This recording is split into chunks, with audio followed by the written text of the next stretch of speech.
Hello बच्चों, क्या हाल है आप सबके। मैं हर्षदीप कथुरिया आप सबको वेलकम कर रहा हूं हमारे यूसी लाइव के इस यूट्यूब चैनल पे। और आशा कर रहा हूं कि आपकी तैयारी बहुत बढ़िया तरीके से चल रही है। तो बच्चे, जैसे कि हमने पिछली क्लास में किया था, हमने कोडिंग डिकोडिंग का ओवरव्यू लिया था, कुछ अल्फाबेट टू अल्फाबेट है ना। हमने वहाँ पे वो टाइप्स पढ़ी थी। और फिर मैंने कहा था कि आगे हम इसको कंटिन्यू करेंगे। कोडिंग डिकोडिंग थोड़ा बड़ा चैप्टर है, एज इन की बहुत सारे कॉन्सेप्ट्स आते हैं। तो कुछ वीडियोस आपको यहाँ पे दिखेंगे और साथ में प्रीवियस ईयर क्वेश्चंस आज हम डेफिनेटली कुछ क्वेश्चन यहाँ पे प्रैक्टिस भी करेंगे। कोई भी बच्चा ऐसे अगर है जो पहली बार वीडियो देख रहा है, तो मैं आशा करता हूँ कि आप यहाँ पे मेरा है ना एक्सपीरियंस और एक्सपर्टाइज चेकआउट कर सकते हो। और आप ये अच्छे से देख पाओगे कि जो एक्सपीरियंस हमारा रहा है, जो रिजल्ट्स हमने प्रोड्यूस किए हैं, आप भी उसका एक पार्ट बन सकते हो। आप भी अगर क्लासेस को रेगुलरली फॉलो कर रहे हो, तो आप बहुत सारी यहाँ पे अच्छी अच्छी चीजें हमारे साथ सीख सकते हो और एग्जाम में अप्लाई भी कर सकते हो। ठीक है। तो हम चैप्टर पढ़ रहे थे कोडिंग डिकोडिंग, जिसमें हमने again alphabet to alphabet coding के बारे में थोड़ा सा पढ़ा था। हमने कुछ टाइप पढ़े थे। हमने स्पेसिफिकली एक ही word, that is mango word लिया था। ठीक है, अगर आप सबको याद हो। और उसी से बहुत सारे क्वेश्चंस बनाए थे। ठीक है। अगर मैं मैंगो वर्ड से ही और एक क्वेश्चन से आज शुरू करते हैं, और अकॉर्डिंगली हम फिर इसमें वर्कआउट करते रहेंगे। ठीक है। सपोज वो कह दे कि जो हमारा मैंगो वर्ड है वो कुछ ऐसे लिखा जा सकता है। ठीक है। LNZB। ठीक है।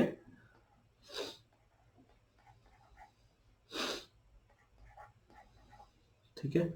और वही वर्ड हमसे पूछे कि ग्रेप का कोड बताओ, तो कैसे करना होता है ये वाला क्वेश्चन। और ये एसएससी को है ना पसंद भी है। यूजुअली इसमें अलग अलग तरीके से वो सवाल बना देता है, तो आप भी उसका अकॉर्डिंगली ध्यान रखना। तो आप नोटिस करोगे, देखो कि एक तो यहाँ पे 5 अक्षर है, तो इधर कुछ 10 अक्षर गिवन है अगर आप काउंट करोगे। फिर आप अगर ध्यान से देखोगे ना, तो एम के पड़ोसी यानी एम से पहले और बाद में कौन सा अक्षर आता है जब हम एबीसीडी लिखते हैं? LMN, है ना। तो एल और एन के बीच में एम होता है। ए किस किस के बीच में आता है? ZAB। एन किस किस के बीच में आता है? MNO।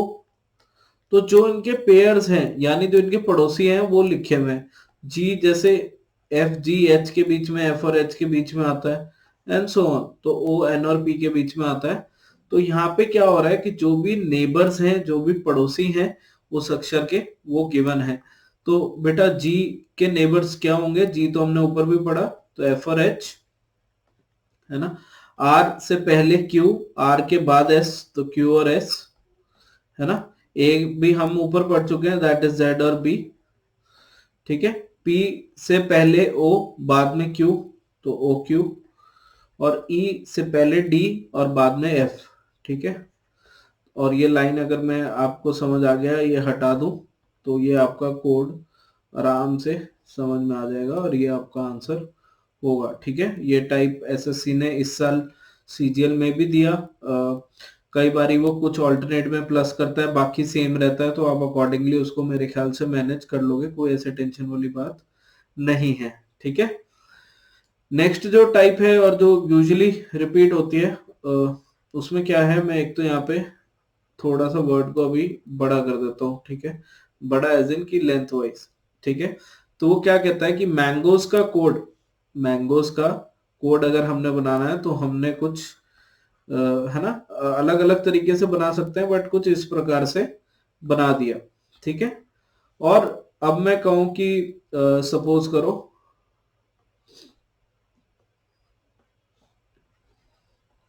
कि मॉर्निंग का कोड आपको बताना है। ग्रेप क्योंकि छोटा वर्ड हो जाएगा, ग्रेप्स का बनेगा भी नहीं, है ना। तो मैंने ये ऑप्शन दिया। तो आप कैसे कर सकते हो मेरे बच्चे? अगेन आप यहाँ पे मैंगो से रिलेट करने का ट्राई करोगे, बहुत सारे तरीके हैं। अगेन आप इजी अल्फाबेट से करोगे तो हेल्प रहेगा। कैसे? अगर आप आस पड़ोस वाले, है ना, अगेन आगे पीछे वाले चेक करो और उनसे रिलेशन फाइंड करने का ट्राई करो। ठीक है। तो अगर आप ये सारे ऐसे लिखोगे, तो आपको नजर आएगा कि ए से बी तो +1 हुआ, ई से एफ भी +1 हुआ। मैं यहाँ पे लिख देता हूँ, कोई टेंशन वाली बात नहीं है।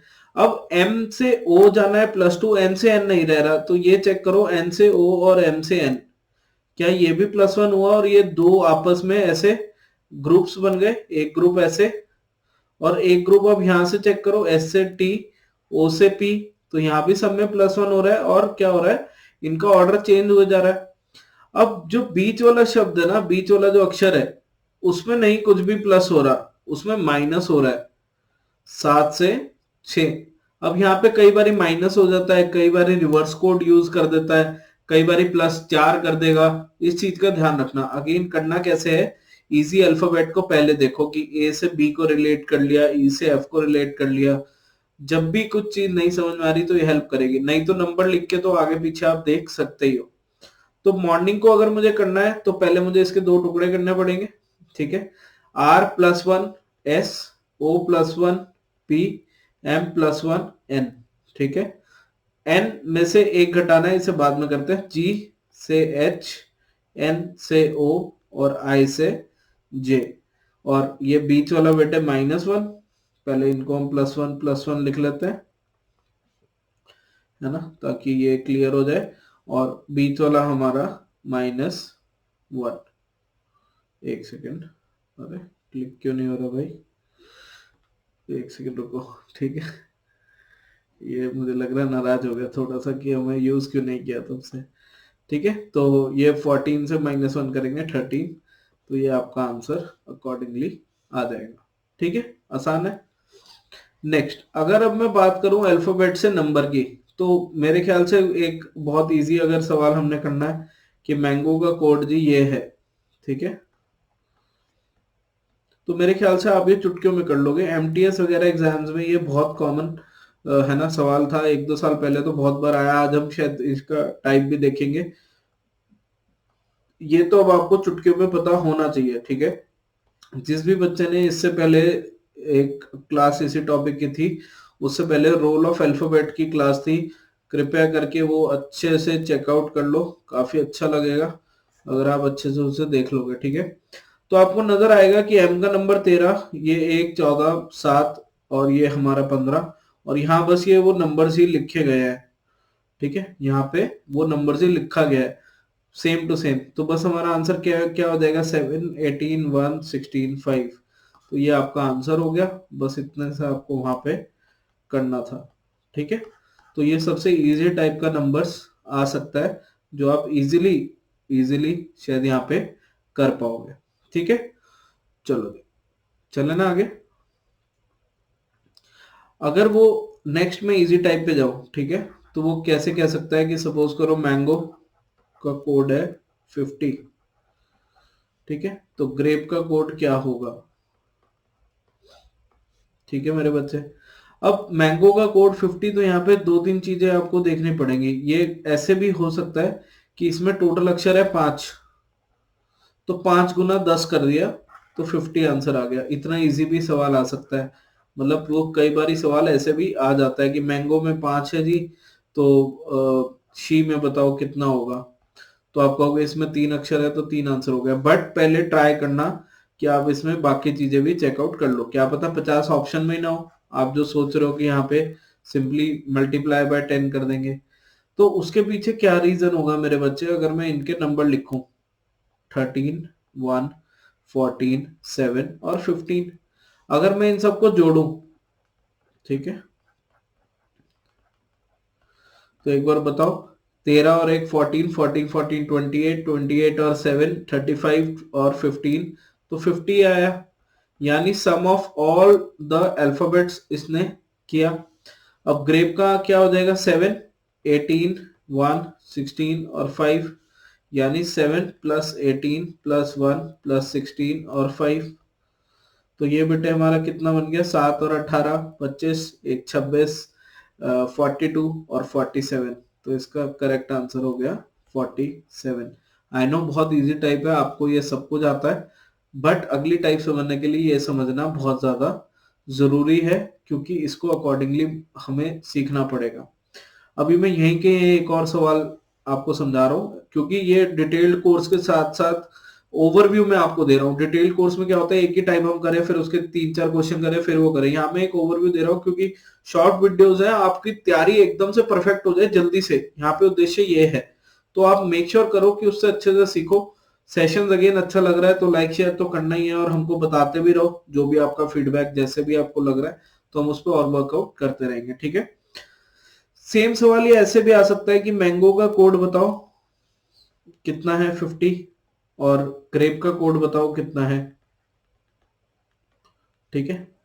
और एक और कोई हम फ्रूट यहाँ पे अगर सोचे जो हमारे लिए थोड़ा सा अलग सा हो, और मैं ये सोच रहा हूँ जिसमें जो मैं सोच रहा हूँ कि वो चीज हो, ठीक है, क्योंकि जो भी नाम आ रहे हैं मेरे दिमाग में आ रहे हैं पूरे बड़े बड़े नाम से, है ना। तो चलो फ्रूट नहीं तो हम कोई सिंपल वर्ड ही सोच लेते हैं, ठीक है। जैसे सपोज करो हिज, ठीक है, कि इसका कोड क्या होगा। तो देखो मैंगो से 50 हमने कैसे देखा कि सम था। अब मैं यहाँ पे 50 लिख के चेंजेस कर रहा हूं कि मैंगो का 50 की बजाय 100 हो। तो जी बाकी बताओ, बाकी बताओ। अब ऑप्शन में सपोज करो इसमें आपको अलग अलग ऑप्शन होंगे, इसमें अलग अलग ऑप्शन होंगे। तो ग्रेप का हमने ऊपर निकाला 47, मैंगो 50 से 100 कैसे बना, 50 इंटू 2। अब 50 कैसे आया था, सम ऑफ अल्फाबेट्स, जो भी अक्षर आया उन सब की वैल्यूज को जोड़ा इंटू 2। अब 2 के ना बेटे दो रीजन हो सकते हैं, ठीक है। या तो 2 मैंने अपनी मर्जी से लिया, ठीक है, माय चॉइस, ठीक है, मेरी मर्जी थी, मैं किसी भी नंबर से मल्टीप्लाई कर सकता हूं। या 2 मेरे बच्चे ऐसे भी हो सकता है नंबर ऑफ वॉवल्स, कि इसमें कितने वॉवल थे, इसमें कितने वॉवल थे। तो इस चीज का हमें ध्यान रखना है। अगर सेम कॉन्सेप्ट से जाएंगे तो ऊपर 47 तो हम निकाल चुके हैं, तो 47 का डबल 94 ये आंसर आ जाएगा, एक बार आप चेक कर लो, ठीक है, कोई दिक्कत की बात नहीं है। और इसमें भी नंबर ऑफ वॉवल्स 2 ही है, इसमें भी नंबर ऑफ वॉवल 2 ही है, तो आंसर यही रहा। अगर मैं इसकी बात करूं, ठीक है, 8, 9 और 19 ऐसे ही होगा। तो ये हमारा कितना बन जाता है 36, इन सबको आप जोड़ोगे तो, ठीक है जी, 36 बन गया, कोई दिक्कत की बात नहीं है। अब देखो इसमें अगर हम इंटू 2 के अकॉर्डिंग निकालेंगे तो आंसर 72 आएगा। 2 क्यों, क्योंकि हमारी मर्जी थी, हम किसी से भी मल्टीप्लाई कर रहे थे। इंटू अगर वॉवल देखना है मेरे बच्चे, तो इसका आंसर 36 इंटू, अब इसमें वॉवल एक है, अगर नंबर ऑफ वॉवल के अकॉर्डिंग करना है, ठीक है, तो आंसर 36 होगा। तो ये सवाल दोनों तरीके से पूछा जा सकता है, डिपेंड करता है ऑप्शन में क्या है, 36 है या 72 है। दोनों एक साथ नहीं आएंगे, नहीं तो फिर दोनों ही आंसर बन सकते हैं, और बिल्कुल वैलिड रीजन से बन सकते हैं, तो वहां पे घबराना नहीं है। अभी हाल ही में एसएससी ये टाइप पूछ के है ना आगे चल रहा है, मतलब 2019 वाला जो पेपर, सॉरी 2021 वाला जो पेपर 22 में हुआ था, उसमें सवाल पूछे गए थे, हमने प्रैक्टिस सेशंस में भी बहुत करे थे। तो वॉवल से एक अलग ही लगाव है, ठीक है, ऑपोजिट कोडिंग से एक अलग ही लगाव है कोडिंग डिकोडिंग में। तो आशा कर रहा हूं कि आप उसको अच्छे से यूज करोगे, अच्छे से अप्लाई करोगे, ठीक है, क्या इतना समझ में आ गया। अब इसी में और सवाल और लेवल अगर उसने पिक करना है, थोड़ा सा और बढ़ा के करना है, तो वो कैसे कह सकता है कि अगर मेरे बच्चे मैंगो का कोड, अब आप कहोगे सर एक ही शब्द के पीछे पड़ गए आप, तो मैं इसीलिए कर रहा हूँ, जब नोट्स में लिखोगे ना कि मैंगो को अच्छा 5-6 तरीके ए पढ़े थे, 5-6 तरीके ए, तो आपको रिलेट होगा कि एक ही नंबर से अगर इतने बन रहे हैं, तो जो भी मेरे को अक्षर या जो भी मेरे को शब्दों का खेल पूछा जाएगा मैं आराम से कर लूंगा, ठीक है। तो इसके पीछे प्रोसेस ये रहती है, आप अलग अलग शब्द से अलग अलग कोड हर बार बनाएंगे तो वो टाइप्स नहीं समझ में आएंगे, अभी टाइप समझ लो, फिर क्वेश्चन में तो हम अलग अलग ही पढ़ने वाले हैं ना। चलो, तो मैंगो का कोड 10 ये हो गया। और सपोज करो वो आपसे होटल का कोड पूछ ले, है ना, कि होटल में मैंगो खा रहे हो। अब फिर बहुत बच्चे सोच सकते हैं सर कुल अक्षर 5 थे, 5 का गुना 2 कर दिया तो इससे आंसर आ जाएगा। हो सकता है पर इतना इजी वो देगा नहीं, तो थोड़ी सी मेहनत अगर हम करेंगे तो बेटर आंसर निकाल सकते हैं, ठीक है। और होटल का भी हमको फिर 5 इंटू 2 10 ही आता, फिर तो कोई सवाल ही नहीं बना, ठीक है। ऑल तो हो सकता है ऐसे। अगर मैं अब इन सबको ऐड करूं, M A plus A plus N plus G plus O, तो हमने अभी पीछे निकाला था 50 आ रहा है, आई होप सबको याद होगा, ठीक है ना, ये हमने निकाला था 50 आ रहा है। अब 50 से 10 कैसे आया, डिवाइडेड बाय 10 है, 50 से 10, अरे इसका टोटल आया 50 से 10 कैसा है डिवाइडेड बाय 5। अब अगेन ये 5 से डिवाइड किया, या तो मेरी मर्जी है मैं कुछ सी से भी डिवाइड करूं, या 5 हो सकता है। सम ऑफ अल्फाबेट्स वैल्यू, इन सब के अल्फाबेट जो भी अक्षर है इनकी वैल्यू का जोड़ अपॉन नंबर ऑफ अल्फाबेट्स। अरे ये फॉर्मूला कहीं सुना सुना नहीं लग रहा है क्या? एवरेज या मीन में sum of observation upon number of observation, तो मैथ में भी ये उसी का रोल करवा देगा, यूज करवा देगा कि कितने अक्षर हैं उन सबको जोड़ो, ठीक है, उन सब की पोजीशन को जोड़ो अपॉन नंबर ऑफ लेटर्स। तो आप ये जैसे ही जोड़ते हो तो 8, 15, 20, 5 और 12 डिवाइडेड बाय 8, तो ये मेरे बच्चे कितना हो जाएगा, 15 और 5 20, 20 और 20 40 और 20 60, 60 डिवाइडेड बाय 5, तो ये 12 आपका आंसर हो गया। ठीक है, कल को यहाँ पे जैसे लैम्प वो अगर कोड देते तो घबराना नहीं है। 12 plus 1 plus 13 plus 2 divided by number of letter अब कितने हैं 4, तो 28/4 7 आंसर आ गया। क्या ये इतना क्लियर हो गया, इतना समझ में आ गया? चलो जो हमारी थर्ड टाइप की आती है, अब देखो इसमें ऐसे भी आ सकता है, अगर डिफिकल्टी लेवल इंक्रीज करना है m/1 प्लस a/2, ठीक है, प्लस n/3। ऐसा सवाल एनटीएससी के एक बार पेपर में आया हुआ है, जो 10th लेवल बच्चों का होता है ओलंपियाड, है ना, जिसमें रीजनिंग आती है। तो 1 2 3 ये 4 और o/5 इन सबको जोड़ दो जी। क्यों? क्योंकि जो जिस पोजीशन पे आ रहा है उसमें उतना गुना करके उसने जोड़ दिया, है ना। तो इस ऐसे सवाल से भी ध्यान रखना, अकॉर्डिंगली आप मेरे ख्याल से वर्कआउट कर लोगे। ठीक है बच्चे, अगर मैं और यहाँ पे वैरायटी इंट्रोड्यूस करने की बात करूं तो मतलब अनगिनत ऑप्शंस है मेरे पास, बहुत सारे तरीके हैं कि हम इसको कैसे कर सकते हैं। तो जो रिपीटेड हैं, एक क्योंकि हम ये ओवरव्यू क्लास कर रहे हैं, मैं आपको वो टाइप्स यहाँ पे बताने की पूरी कोशिश कर रहा हूँ। आशा कर रहा हूँ कि आपको समझ में आएगा। कई बार ऐसे भी हो सकता है कि सारे अक्षरों को जोड़ा, जो नंबर आया उसका स्क्वायर लिख दिया, है ना, या उसका स्क्वायर रूट लिख दिया, अगर वो कोई परफेक्ट स्क्वायर बन रहा है। तो अकॉर्डिंगली आपको उसको यूज करना आना चाहिए, नंबर से घबराना नहीं है, उनकी वैल्यू समझनी है। ठीक है, टाइप 3 की अगर मैं बात करूं, ठीक है, तो ये हमारे वो लैंग्वेज वाले सवाल आते हैं जो सबसे इजी होते हैं, सबसे स्कोरिंग होते हैं। इनकी कहानी, इनका जो लिखा आएगा वो सबसे ज्यादा बड़ा आएगा, तो आपको उसको देख के नहीं घबराना है, क्योंकि कई बार ये ऐसा लगेगा कि अरे कितना ही डाटा गिवन है। मेरे ख्याल से विद इन 5 से 10 सेकंड ये सवाल हो जाते हैं, तो हमको उसको उतना ही टाइम देना है पेपर में। घबराना नहीं है, बिल्कुल भी टेंशन किसी भी एंगल से नहीं देनी है या लेनी है। ठीक है, सवाल में क्या कहता है, फॉर एग्जाम्पल इफ वो कहता है कि पेन इज कॉल्ड चॉक, आपने सुने ही होंगे ये वाले, है ना।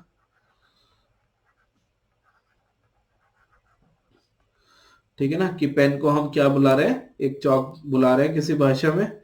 इंग्लिश वाले बच्चों को भी मेरे ख्याल से यहाँ पे साथ साथ समझ में आ रहा होगा, क्योंकि इतना कोई यहाँ पे हिंदी के साथ कोई जरूरत, कोई शब्द का शायद इन्वॉल्वमेंट भी नहीं है ना।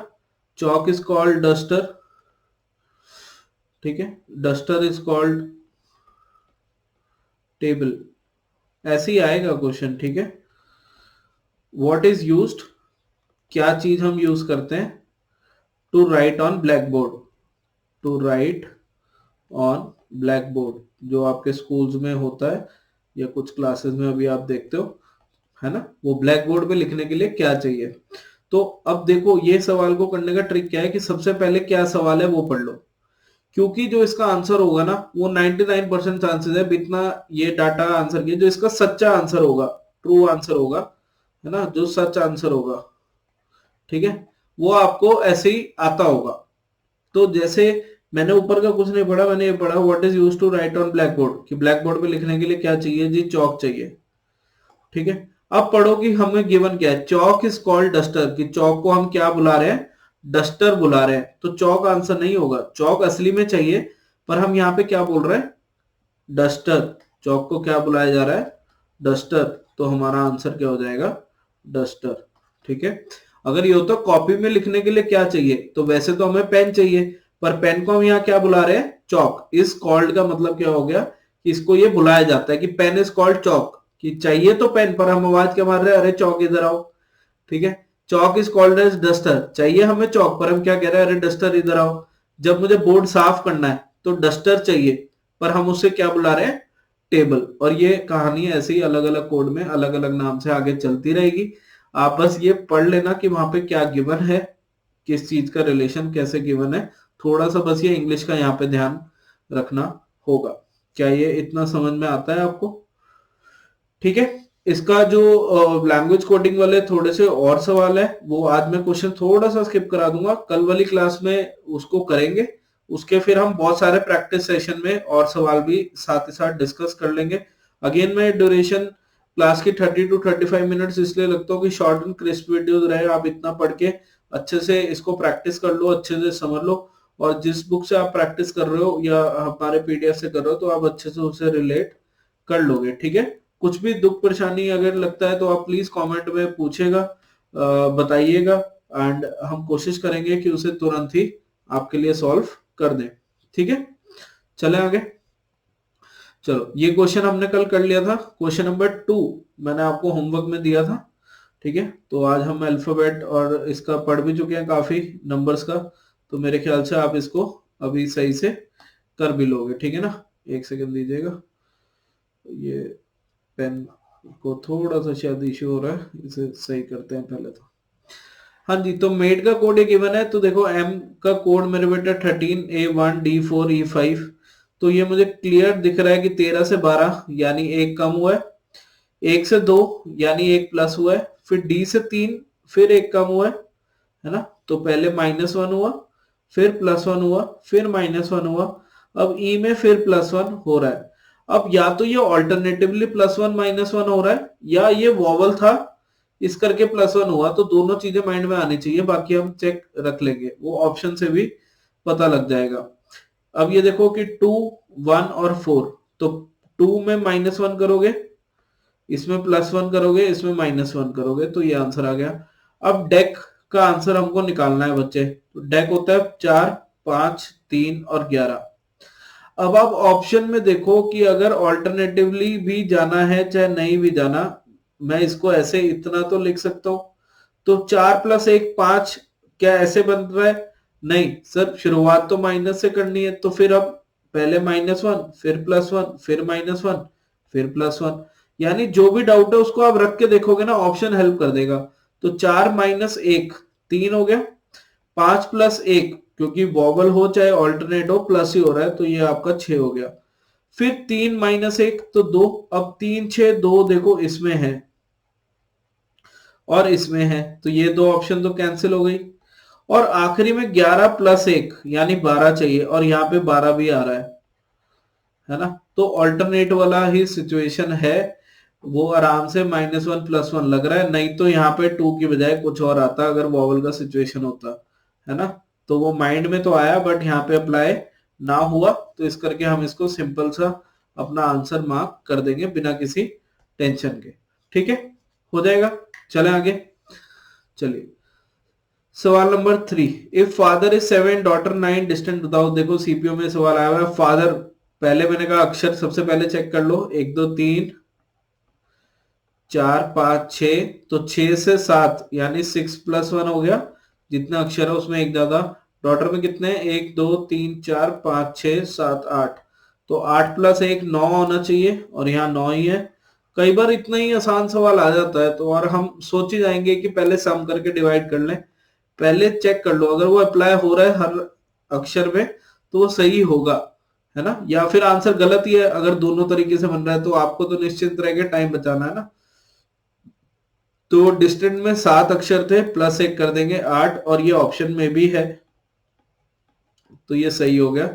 यानी हमने क्या किया, number of letters, sum of letter नहीं, कितने उसमें अक्षर है, +1 यहाँ पे कर दिया। एक बार चेक कर लो, क्या ये हो गया क्लियर, आराम से हो जाएगा।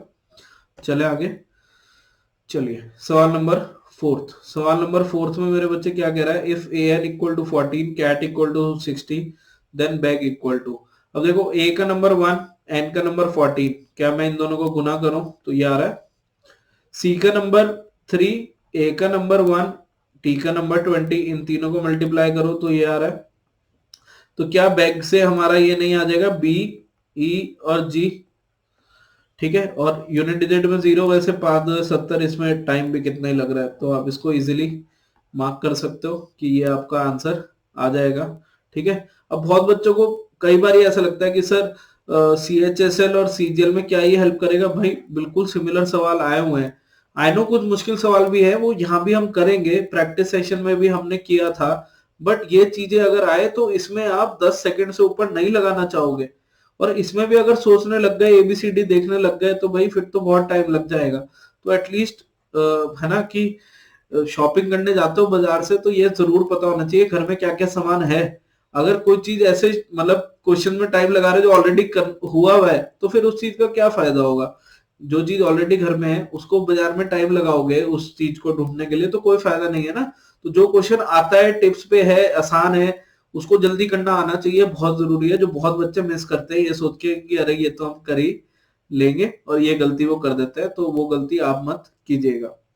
ठीक है, फिफ्थ क्वेश्चन में क्या कह रहा है कि टैंक का कोड ये है, सो ऑन, तो कार्गो का कोड क्या होगा, है ना? ये टाइप हमने कल करी थी अल्फाबेट वाले में, अब ये यहाँ पे है। अब यहाँ पे ये कैसे दे रखी है कि आप टी का कोड 7, अगर रिवर्स कोड थोड़ा सा याद करो तो 7 कोड होता है जी का, 26 होता है जेड का, 13 होता है एम का, और पी होता है 16, है ना? क्या ये टैंक के रिवर्स कोड नहीं है? मतलब इनकी काउंटिंग पीछे से ना लिखें क्योंकि ये सारे रिवर्स पेयर्स आ गए। तो अगर कार्गो का रिवर्स कोड लिखना है, ठीक है, जिन बच्चों को नंबर सीधे याद है बहुत ही अच्छे, है ना? जिनको नहीं याद तो रिवर्स कोड तो याद है ना कि सी का एक्स, ए का जेड, आर का आई, जी का टी, ओ का एल, और एक्स होता है 24, जेड होता है 26, ये 9, ये 20, ये 12। तो 24, 26, 9, 20, 12 से आपको क्लियरली और जल्दी आंसर दिख जाएगा, ऑप्शन नंबर बी। अगर आपको डायरेक्ट याद है कि सी का नंबर हमको पता है 24 से रिलेट करना है ना? क्यों? क्योंकि सी होता है 3 और 24 जोड़े कि 27 बन जाए, क्योंकि सबका सम 27 ही तो बनाना है इवेंचुअली, है ना? तो वो आप ऐसे भी कर सकते हो, उसमें कोई दिक्कत की बात, कोई दोहराए की बात नहीं है। ठीक है, हो जाएगा, कोई इतना मुश्किल तो मेरे ख्याल से नहीं है ये क्वेश्चन। ठीक है जी, चलो question number 6, in a code language certain is written as this. तो अगेन समर कैसे लिखेंगे? तो मेरे ख्याल से स्ट्रेट फॉरवर्ड है। अगेन इसको कलर चेंज करना पड़ेगा पहले हमको थोड़ा सा।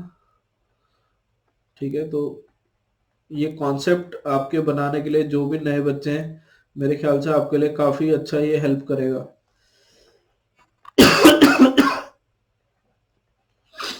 ठीक है, तो ये आप नजर डालो, सी से डी, है ना? और ये सिंपली आपको दिखेगा कि +1 है, ई से एफ +1 है, आर से एस +1 है। कई बारी बच्चे वो इतना करके पूरा कर लेते हैं। भाई एक बार बीच वाला अक्षर और चेक कर लिया करो, कई बार वो शरारत क्या करता है कि बीच वाले में -1 कर देगा, बाकी तो सब +1 है ही है। ऑल्दो यहाँ तो कोई दिक्कत नहीं है ना? सब में +1 है। कई बार वो शरारत करता है, इसको -1 कर देता है, क्योंकि बिल्कुल सेंटर में आ रही है ना ये चीज। तो इसका थोड़ा सा ध्यान रखना, कहीं गलती ना हो जाए जल्दबाजी के चक्कर में। ठीक है, तो समर को अगर हमने देखना है तो एस में टी, यू का वी, एम का एन, और एम का फिर से एन, ई का एफ, आर का एस। तो हार्डली इतनी देर लगती है कि आप इसको आराम से चेक कर लोगे कि 6 का ए ऑप्शन करेक्ट आंसर आ रहा है बिना किसी डाउट के, जिसको आप इजीली कर सकते हो, देख सकते हो। ठीक है जी, क्लियर है जी? चले जी, चलिए। In a code language 54831 is coded as this. अब देखो कईयों को लगेगा अरे ये नंबर्स कहाँ से आ गए, नंबर टू नंबर तो सर ने कहा ही नहीं। तो भाई घबराना नहीं है ना? घबराना नहीं है, सबसे ज्यादा इंपॉर्टेंट बात यही है। अगर आप दोनों नंबर्स को ध्यान से देखो, मैं साइड में बस इसलिए लिख रहा हूँ कि आप अच्छे से रिलेट करो, अगेन आदत नहीं डालनी है ऐसे लिखने की। तो आपको क्या नजर आएगा? 5 से 6 क्या +1 हुआ, 4 से 3 क्या 1 घटा, 8 से 9 फिर +1 हुआ, 3 से 2 1 माइनस हुआ, 1 से 2 फिर 1 +1 हुआ, यानी +1 -1 ऑल्टरनेटिवली हो रहा है। तो अगर मुझे 86274 देखना है तो +1 -1 +1 -1 +1, 8 + 1 9, फिर 9 से 5 तो मुझे दोनों ऑप्शन में ही दिख रहा है, ये दो ऑप्शन तो कैंसिल ही हो गए। ठीक है, 2 + 1 3, और जब मैंने ये बनाया तो इससे मेरा ये आंसर सेट बैठ जाएगा। मुझे इससे ज्यादा इसकी टेंशन लेने की जरूरत नहीं है। एक बार चेक कर लो क्या है, ठीक है। चलिए क्वेश्चन नंबर 8, ये टाइप भी हमने आज करी, तो एक क्वेश्चन इसका भी आज हम डेफिनेटली करेंगे, और फिर हम कल वाले सेशन में इनफैक्ट ये वाला हमने एक छोटा सा किया ना, ये वाला टाइप अभी नहीं किया ना, ये वो नहीं है, तो मैं एक बार आपको वो क्वेश्चन, चलो ये एक काम करते हैं, ये क्वेश्चन आप होमवर्क में करो। ये वाला आई नो इजी है, बहुत इजी है, ठीक है, बट ये टाइप क्योंकि आज इस क्लास में नहीं कराई ना, तो अभी के लिए स्किप करते हैं, इसे कल करेंगे नेक्स्ट क्लास में, और कोडिंग डिकोडिंग की फिर पूरी प्रैक्टिस हम कर पाएंगे, क्योंकि एसएससी यूजुअली इतने सवाल पूछता है। जो एक दो नए टाइप के अभी सवाल आ रहे हैं वो हम लास्ट में करेंगे, जो एसएससी ने पूछे नहीं है, बट ऐसी हाइप है, क्योंकि बैंकिंग में एक बार पूछे गए थे, वो जो पीछे हमने क्वेश्चन किया उसी का एडवांस वर्जन है, तो हम उसका बेटर रूप वो भी देखेंगे पक्का से। अभी जितना कर रहे हो उतना अच्छे से कर लो, ये इसका मैं हिंट पहले दे देता हूँ, ये आप क्वेश्चन ये टाइप कर चुके हैं, बस थोड़ा सा ये ट्विस्ट के साथ यहाँ पे आया है, ठीक है। सीजीएल का सवाल है तो वो थोड़ा सा ट्विस्ट बनेगा ही बनेगा ना, तो अच्छे से इनको अटेम्प्ट करो प्लीज। अगर सेशन अच्छा लग रहा है तो लाइक शेयर करो, कुछ भी हमारे लाइक हेल्प लग रही है तो वो प्लीज बताओ, और आशा करता हूँ कि आप इसी जोश, इसी पूरे है ना जज्बे के साथ कनेक्टेड रहोगे। बहुत नई बहुत बड़ी चीजें आपको यहाँ पे देखने को मिलती रहेंगी, एंड ये जो टीम है ये हमेशा साथ आपके रहेगी, एंड आप भी अच्छे से यहाँ पे पढ़ सकते हो, ठीक है। तो अभी के लिए इतना ही करते हैं, अपना ध्यान रखो, मुस्कुराते रहो, बाय बाय।